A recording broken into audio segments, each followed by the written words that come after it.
Hey guys, welcome back to my channel. गृह मंत्रालय ने लद्दाख केंद्र शासित प्रदेश में 5 नए जिले बनाने की घोषणा की। गृह मंत्रालय ने लद्दाख में 5 नए जिले बनाने की घोषणा की। जास्कर दास, शाम, नुब्रा और चांगथांग, जिससे केंद्र शासित प्रदेश में जिलों की कुल संख्या 7 हो गई। यह निर्णय अनुच्छेद 370 के निरस्त होने और जम्मू कश्मीर के विभाजन के बाद लद्दाख को केंद्र शासित प्रदेश बनाए जाने के 5 वर्ष बाद आया है। चीन को पछाड़कर भारत रूसी तेल का शीर्ष खरीदार बन गया। भारत ने जुलाई में रूसी तेल का रिकॉर्ड 2.7 मिलियन बैरल प्रतिदिन आयात किया, जो चीन के 1.76 मिलियन बीपीडी से अधिक है। रूस पर पश्चिम प्रतिबंधों के बीच रियायती कीमतों के कारण अब रूसी कच्चे तेल का भारत के कुल तेल आयात में 44% हिस्सा है। भारतीय आयात में वृद्धि ने रूसी ईएसपीओ ब्लेड कच्चे तेल को चीन से दक्षिण एशिया में स्थानांतरित कर दिया है। जुलाई में शिपमेंट में उल्लेखनीय वृद्धि देखी गई। नए लघु उपकरण ESDRA-2 TNPB ने पादप जीनोम एडिटिंग में प्रगति की। भारतीय कृषि अनुसंधान परिषद और पेन स्टेट ने मिनिएचर एडिटिंग टूल बनाया। नया टूल ESDRA-2 TNPB पारंपरिक CRI-SPR सिस्टम के आकार से आधे से भी कम है, जो इसे प्लांट जीनोम एडिटिंग के लिए उपयुक्त बनाता है। TNPB आधारित एडिटर ने 33.58% तक दक्षता हासिल की। यह उपकरण फसल के गुणों को बढ़ा सकता है, कीटों के प्रति संवेदनशीलता को कम कर सकता है और चरम मौसम के खिलाफ लचीलापन बढ़ा सकता है। भारत ने एशियाई सर्फिंग चैंपियनशिप 2024 में रजत पदक जीता। भारत ने मालदीव के थुलसंधु में आयोजित एशियाई सर्फिंग चैंपियनशिप 2024 में मरुहाबा कप में रजत पदक जीता। कमाली पी, अजीज अली, श्रीकांत डी और संजय सेल्वामणि सहित भारतीय टीम ने सेमीफाइनल में पहला स्थान हासिल किया। यह जीत सर्फिंग में एशियाई खेलों के लिए भारत की पहली योग्यता के बाद मिली है, जिसमें पुरुष और महिला टीमें 2026 में प्रतिस्पर्धा करने के लिए तैयार हैं। न्यायमूर्ति हेमा समिति की रिपोर्ट ने मलयालम सिनेमा में उत्पीड़न को उजागर किया।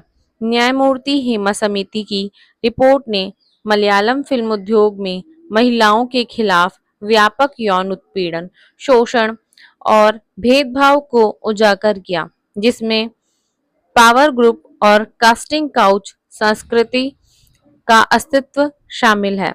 रिपोर्ट में उद्योग में विभिन्न भूमिकाओं में महिलाओं के सामने आने वाली चुनौतियों पर प्रकाश डाला गया है, जिसमें मूल सुविधाओं की कमी और महत्वपूर्ण वेतन असमानताएं शामिल हैं। हाल ही में किस देश ने अपना पहला पुनः प्रयोज्य हाइब्रिड रॉकेट RHUMI-1 लॉन्च किया? ए भारत, बी नेपाल, सी म्यांमार, डी पाकिस्तान। इसका सही आंसर है ए भारत ने। तमिलनाडु स्थित एक स्टार्टअप ने भारत का पहला पुनः प्रयोज्य hybrid rocket Rhumi RHUMI-1 launch किया। लॉन्च चेन्नई के तिरुविंदई में एक मोबाइल प्लेटफॉर्म में से हुआ। रॉकेट का लक्ष्य ग्लोबल वार्मिंग और जलवायु परिवर्तन पर अनुसंधान को आगे बढ़ाना है। रोमी 1 एक हाइब्रिड मोटर द्वारा संचालित है और इसमें एक विद्युत चलित पैराशूट डिप्लॉयर है। यह ब्रह्मांडीय विकिरण, यूवी विकिरण और वायु गुणवत्ता की निगरानी के लिए 3 क्यूब CUBE उपग्रह ले गया।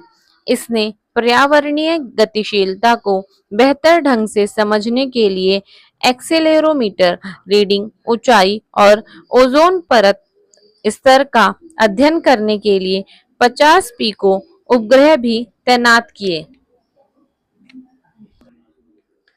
किस मंत्रालय ने हाल ही में स्वास्थ्य देखभाल को बढ़ावा देने के लिए national medical register NMR portal launch किया है?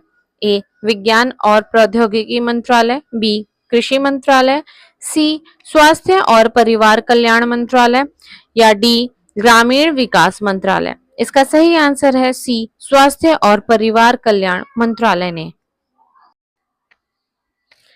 स्वास्थ्य और परिवार कल्याण मंत्रालय ने भारत में पंजीकरण के लिए पात्र सभी MBBS डॉक्टरों के पंजीकरण के लिए नई दिल्ली में national medical register portal launch किया। यह पोर्टल सभी पंजीकृत एलोपैथिक डॉक्टरों के लिए एक व्यापक और गतिशील डेटाबेस होगा। यह पहल भारत के स्वास्थ्य पारिस्थितिकी तंत्र की यह पहल भारत के स्वास्थ्य पारिस्थितिकी तंत्र को डिजिटल रूप से मजबूत बनाने की दृष्टि से संरेखित है। नेशनल मेडिकल रजिस्टर का लक्ष्य डिजिटल हेल्थ केयर इकोसिस्टम को मजबूत करना और गुणवत्तापूर्वक स्वास्थ्य सेवा सुनिश्चित करना है। पैरामेडिक्स और अन्य स्वास्थ्य पेशेवरों के लिए एक समान रजिस्टर लॉन्च किया जाएगा। राष्ट्रीय चिकित्सा आयोग इलेक्ट्रॉनिक रूप से रजिस्टर बनाए रखेगा, जिसमें लाइसेंस प्राप्त डॉक्टरों का नाम, पता और योग्यता जैसे विवरण शामिल होंगे। हाल ही में भारत की पहली महिला राष्ट्रीय रेसिंग चैंपियन कौन बनी? A. Bianca Kashyap, B. Diana Pundole, C. Aishwarya Pissay या डी. पिप्पा मान। इसका सही आंसर है डायना पुंडोले भारत की पहली महिला राष्ट्रीय रेसिंग चैंपियन बनी। पुणे की एक शिक्षिका और मां डायना पुंडोले ने चेन्नई में MRF Indian national car racing championship 2024 में सैलून श्रेणी में राष्ट्रीय चैंपियनशिप जीती। उनकी जीत महत्वाकांक्षी महिला रेसरों के लिए प्रेरणा है। इस सफलता को हासिल करने के लिए उन्होंने पारिवारिक जीवन सहित कई चुनौतियों का सामना किया। उनकी जीत उनके दृढ़ संकल्प को उजागर करती है और पुरुष प्रधान मोटर स्पोर्ट्स उद्योग में बाधाओं को तोड़ती है। हाल ही में किस अंतरिक्ष संगठन ने मीथेन उत्सर्जन पर नजर रखने के लिए टेनेंजर-1 सैटेलाइट लॉन्च किया है? ए. इसरो, बी. ESA, सी. CNSA या डी. नासा। इसका सही आंसर है डी. नासा ने टेनेंजर-1 सैटेलाइट लॉन्च किया है। नासा ने मीथेन उत्सर्जन पर नजर रखने के लिए टेनेजर-1 उपग्रह लॉन्च किया। उपग्रह को कैलिफोर्निया के वेडेनबर्ग स्पेस फोर्स बेस से स्पेस एक्स फॉल्कन 9 रॉकेट का उपयोग करके लॉन्च किया गया था। इसे नासा की जेट प्रोपल्शन प्रयोगशाला और अन्य भागीदारों द्वारा विकसित किया गया था। मिशन का लक्ष्य प्रमुख कार्बन डाइऑक्साइड और मीथेन उत्सर्जन का पता लगाना है। यह ग्लोबल वार्मिंग में योगदान देने वाली ग्रीन हाउस गैसों की निगरानी पर केंद्रित है। टेनेंजर-1 उत्सर्जन को ट्रैक करने के लिए उन्नत स्पेक्ट्रोमीटर तकनीक का उपयोग करता है। यह विशिष्ट गैसों को उनके अवरक्त हस्ताक्षरों द्वारा पहचानने के लिए प्रकाश तरंगदैर्ध्य को मापता है। उपग्रह प्रतिदिन 1,23,000 वर्ग किलोमीटर उत्सर्जन की निगरानी कर सकता है। वैश्विक कटौती प्रयासों में सहायता के लिए उत्सर्जन डेटा सार्वजनिक रूप से उपलब्ध होगा। हाल ही में कानू नामक दक्षिण भारतीय आदिवासी ज्ञान केंद्र किस राज्य में लॉन्च किया गया? ए केरल, बी कर्नाटका, सी तमिलनाडु या डी तेलंगाना। इसका सही आंसर है बी कर्नाटका में आदिवासी ज्ञान केंद्र राज्य लॉन्च किया गया है। कर्नाटक के बीआर हिल्स में जनजातीय स्वास्थ्य संसाधन केंद्र ने 25 अगस्त को एक दक्षिण भारतीय आदिवासी ज्ञान केंद्र कानू लॉन्च किया। कन्नड़ और सोलिगा में कानू का अर्थ सदाबहार जंगल है। कानू का लक्ष्य दक्षिण भारतीय आदिवासी समुदायों के अतीत, वर्तमान और सांस्कृतिक को समर्पित पहला ज्ञान केंद्र बनना है। इसकी 3 शाखा होंगी, एक पुस्तकालय, एक व्याख्यात्मक ग्रंथ सूची और एक सहलिखित पुस्तक। कानू लाइब्रेरी का उद्घाटन किया जाएगा और ग्रंथ सूची सितंबर में ऑनलाइन उपलब्ध होगी। यह पहल इन समुदायों से दीर्घकालिक संबंध रखने वाले आदिवासी नेताओं, विद्वानों और शोधकर्ताओं द्वारा शुरू की गई थी। केंद्र शासित प्रदेश लद्दाख में कितने नए जिले बनाए जाने की घोषणा की गई है? ए 3, बी 4, सी 5 या डी 6। इसका सही आंसर है सी 5 नए जिले बनाने की घोषणा की गई है। केंद्रीय गृह मंत्री ने एक अहम फैसले में केंद्र शासित प्रदेश लद्दाख में 5 नए जिले बनाए जाने की घोषणा की है। केंद्र सरकार ने लद्दाख में जास्कर, द्रास, शाम, नुब्रा और चांगथांग नामक 5 नए जिलों का गठन करने का निर्णय लिया है। फिलहाल लद्दाख में केवल 2 जिले हैं, लेह और कारगिल। दोनों जिलों के पास अपनी स्वायत्त जिला परिषदें हैं जो उन्हें संचालित करती हैं। नए जिलों के गठन के बाद लद्दाख में कुल मिलाकर 7 जिले हो जाएंगे। यूनिफाइड पेंशन स्कीम लागू करने वाला पहला राज्य बना है। ए उत्तर प्रदेश, बी मध्य प्रदेश, सी महाराष्ट्र या डी तमिलनाडु। इसका सही आंसर है सी महाराष्ट्र। यूनिफाइड पेंशन स्कीम लागू करने वाला पहला राज्य बन गया है। महाराष्ट्र अपने कर्मचारियों को यूनिफाइड पेंशन स्कीम यूपीएस की पेशकश करने वाला पहला राज्य बन गया है।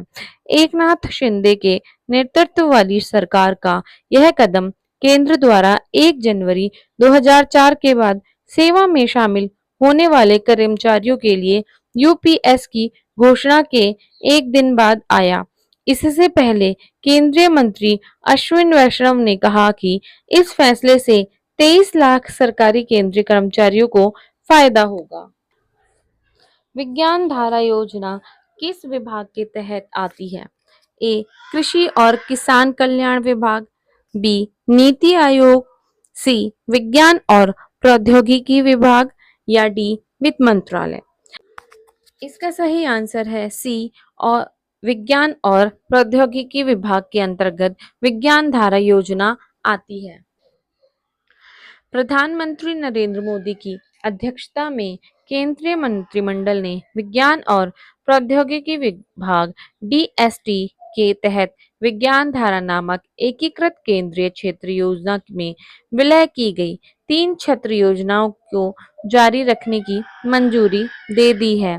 विज्ञान धारा का प्राथमिक उद्देश्य विज्ञान एवं प्रौद्योगिकी क्षमता निर्माण, अनुसंधान, नवाचार और प्रौद्योगिकी विकास को बढ़ावा देना है।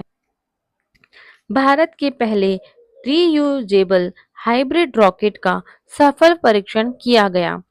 ए चेन्नई, बी मुंबई, सी कटक या डी हैदराबाद। इसका सही आंसर है ए चेन्नई में भारत के पहले रीयूजेबल हाइब्रिड रॉकेट का सफल परीक्षण किया गया। तमिलनाडु में स्थित स्टार्टअप स्पेस जोन इंडिया ने भारत के पहले रीयूजेबल हाइब्रिड रॉकेट मिशन रोमी 2024 लॉन्च किया, जो कि चेन्नई के ईस्ट कोस्ट रोड थिरुविडधई में टीटीडीसी ग्राउंड में एक मोबाइल प्लेटफॉर्म पर लॉन्च किया गया।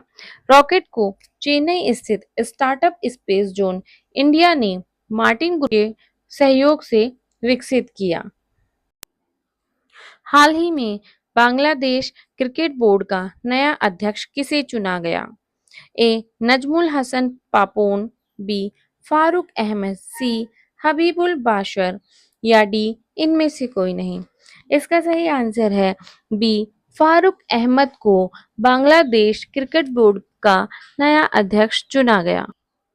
पूर्व क्रिकेटर और मुख्य चयनकर्ता फारूक अहमद ने बांग्लादेश क्रिकेट बोर्ड बीसीबी के नए अध्यक्ष के रूप में नजमुल हसन पापोन की जगह ली है। देश में राजनीतिक अशांति के मद्देनजर वर्तमान अध्यक्ष ने इस्तीफा दे दिया था। बीसीबी ने एक आपातकालीन बैठक की जिसके दौरान 58 वर्षीय अहमद को चुना गया। एशियाई सर्फिंग चैंपियनशिप 2024 में भारतीय टीम ने कौन सा पदक जीता? ए स्वर्ण, बी रजत, सी कांस्य। स्वर्ण और रजत दोनों। इसका सही आंसर है बी रजत। एशियाई सर्फिंग चैंपियनशिप 2024 में भारत ने जीता।